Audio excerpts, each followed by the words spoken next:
Hey beauties, we are Alicia and Nicole from Positive Image. We are hairstylists, salon owners, and business coaches here to help you navigate the ever-changing landscape of the beauty industry. We are sharing our secrets on creating a salon that thrives. So let's dive in.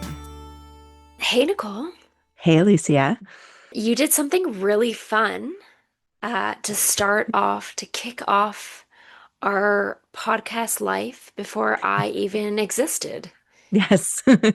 I always wanted to start a podcast, or at least when podcasts were starting, and I was a educator for a color company, and I love color. I love the science. I'm a bit of a science nerd when it comes to color and the chemistry. So I did a 5-part series of the basics of hair color and color chemistry. And I released that 5-part series back in 2021 under a different podcast name. And then when I met you and we just had this fun conversation and decided to do our own podcast, I kind of scrapped the idea of the original podcast and turned into Positive Image. But the original podcast actually has a lot of views, and a lot of people say that the information on there is fantastic. So we've always kept it. But when you go into the library, you have to scroll way back to the very beginning to find them. And then, yeah. So we've decided to re-release. Yeah, especially because we're on a little summer hiatus. So, here is one of them, and we hope you enjoy. I'm so happy you could join me again today. So today we're diving in with the characteristics of the hair.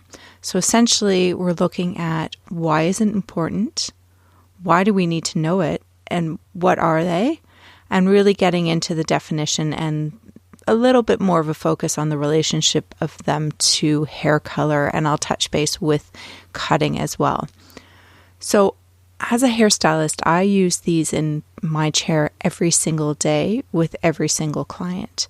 It helps me determine whether I'm going to use thinning shears, texturizing shears, just my plain sharp shears, a razor to the hair, what type of haircut I'm going to give them, whether I'm going to do more layers, whether it's going to be a bit of an undercut.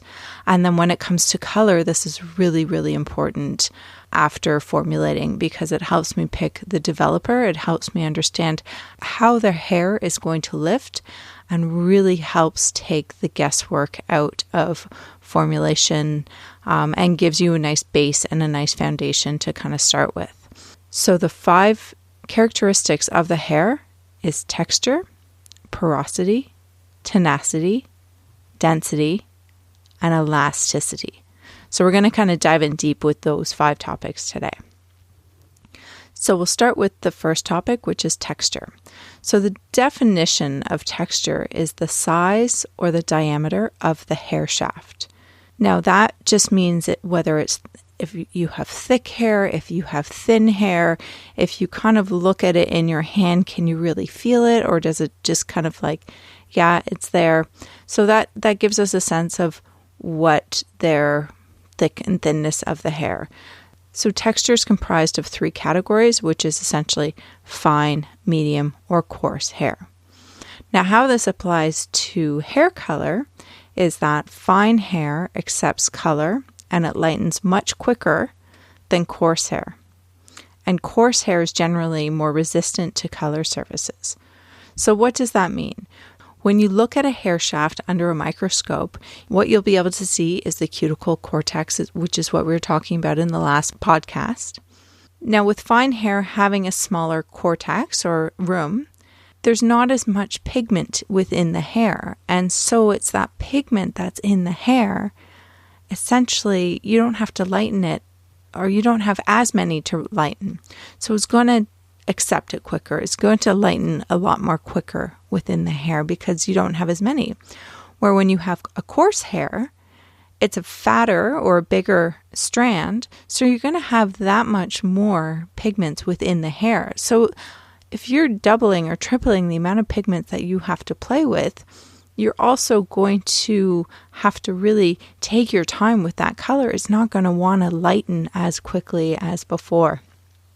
And so when it comes to texture with the hair and with cutting, personally, I find that when I'm cutting somebody with really, really fine hair, I don't want to use thinning shears or texturizer shears, because that's just going to create gaps that the hair is just going to sit into itself even more.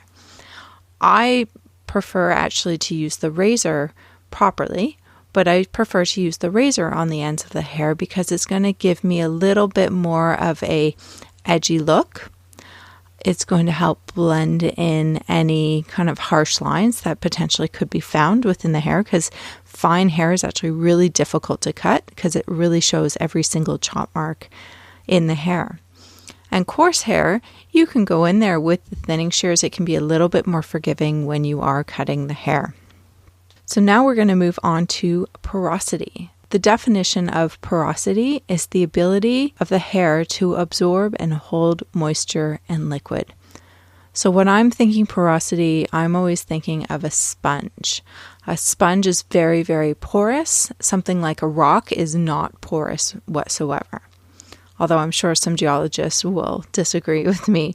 But essentially, porosity is how much liquid the hair holds within the hair itself. How this really focuses on hair color, not so much the cutting, but the hair color is basically porous hair is easier to lighten, and it often accepts hair color faster. It may also release hair color faster as well, so that's something really important to pay attention to. Porous hair accepts coolness and rejects warmth. Non-porous hair is more difficult to lighten and therefore has the tendency to resist the color process. A rule of thumb is that the hair is more porous on the midshaft and ends and less porous near the scalp. What does porous feel like?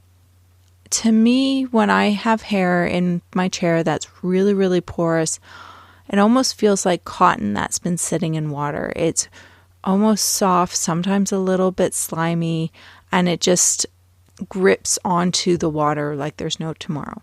So why would porous hair accept coolness and reject warmth? Is because we need that blue pigment in the hair. If we were to put a toner or something on the hair itself, that hair is going to grab all of the blue color, even if it was a neutral toner, and that yellows or a little bit of the oranges that we need in the hair, they're just going to fall out right away. So it's going to grab onto the blue pigments. Now, when we get into the pigment portion of our podcast, you'll understand that the blue pigment is a bigger pigment. It's easier for the hair to grab onto, where the red pigment can be a little bit tricky for the hair to grab onto. When I'm looking at hair and I'm looking at the texture and I'm looking at the porosity of the hair and I'm trying to figure out what am I doing with hair color, if the hair is really, really porous, I know that it's either not going to accept any of the color that I want to put in there, or it's going to go very, very ashy. So I need to be mindful about what color I'm actually putting in there. So it is a really important one. The next one is tenacity. So the definition of tenacity is the degree of difficulty in which the cuticle can be penetrated. So what this means is that if the cuticle is really, really stuck to the hair shaft itself, it's not going to color because you can't lift it up. Good example of tenacious hair can be gray hair. It can be extremely tenacious. It can be, we like to call it stubborn, but it just doesn't color. So what you need to do sometimes is increase the amount of ammonia that you're putting in the hair or putting in the hair color in order to lift that cuticle up a little bit more from the hair. Another example of tenacious hair is typically Asian hair. It's beautiful. It's got this shine to it that you can see from a mile away. But if you were to ever try and perm very straight Asian hair, it can be extremely difficult because that cuticle is lying so flat along the hair shaft, and that's what's going to give it its shine. But trying to lift that sucker up can be really, really difficult. So with tenacity and the relationship to hair color. So the hair that's very tenacious is more difficult to color. This type of hair is also referred to as resistant. Always use maximum processing time when it comes to tenacious hair. Now, really the only best indication that we're going to see from tenacity is if the hair is really, really shiny. Typically, if the hair is a virgin hair, it hasn't been colored or had any chemical services to it. So those are good indications, or you're going to know pretty quickly after the first time you color their hair. So the next one is density. So the definition of density is the quantity or the number of hairs per square inch on the scalp. So really, the easiest way to look at this is just get a small square inch of hair, and can you see scalp? Can you not see scalp? When you touch it, is there a lot of hair there, or is there kind of a bit of breathing room? So how this relates to hair color is the denser the hair, the more hair color product is necessary for proper coverage. The smaller parting should be taken. In addition, dense hair can often trap heat at the scalp area during the hair color process. So this can what we call hot roots. This is where the roots take on a level higher and then the ends are a little bit lower. It's because the hair is so dense that the hair color, it's like putting a cap on that area. The hair color will just kind of go in there and grab it, and you're going to get hot roots. It's not a pretty thing if you haven't seen them. And so to avoid a brighter or lighter scalp area, make sure the hair is not pressed against the scalp while processing. So what I find works well is when I'm coloring the hair, I go one way when I'm actually applying a solid color, and then I'll go through with the sectioning part of my color brush, and I go the opposite way, and I just try and lift the hair and aerate it just so it has room to breathe. It has room for the oxygen to get at the hair, because we do actually need oxygen to help us color the hair as well. So number 5, and the last one we'll touch on today, is elasticity. So the definition of elasticity is the ability of the hair to stretch and return to its normal state. Essentially, when the hair is wet, we want the hair to be able to stretch out about 50% of the size that it was before and then return back to where it was. When it's dry, we only want it to go about 25%. So if the hair snaps or if it doesn't return, then we have an elasticity problem. So if the hair does not return to its natural state or breaks off during a test, please don't color it. It's not in the optimal condition and the hair should not be color treated. I would recommend doing a treatment or a hair repair system, send them home with product, and really just say, your hair health is important to me and I don't feel like giving you a chemical haircut today. So let's work on getting your hair to a good place that we can color it and come back in a few weeks and we'll happily get you to XYZ. I like to underpromise and then try and give them what they want. I'm always very honest and I'm always very realistic when it comes to doing color within the hair. I think that's a very important trait for all hairdressers to have. When you're first starting out, all you want to say is yes, yes, yes. But sometimes you have to listen to your gut and listen to your instinct.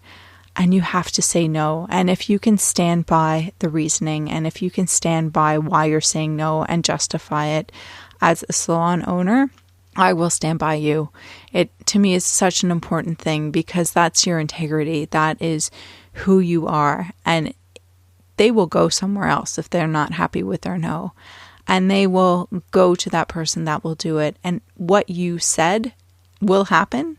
And they will come back to you and be your client for life because you were honest with them. And honesty is such an important trait in a hairdresser because it builds trust. And when you have good trust, it's going to build loyalty. And at the end of the day, it's your loyal clients who trust you and know that you're being 100% honest with you are the ones that you want to have in your chair. It's about building relationships. So those are the 5 characteristics of the hair. I hope you guys learned something today, and I hope that I was able to give you a little bit of my expertise. Thanks so much for listening in today. The Positive Image podcast exists to empower hairstylists and salon owners with real conversations, practical tools, and authentic stories, building confidence, connection, and community in the beauty industry. Subscribe to stay tuned in for our next episode.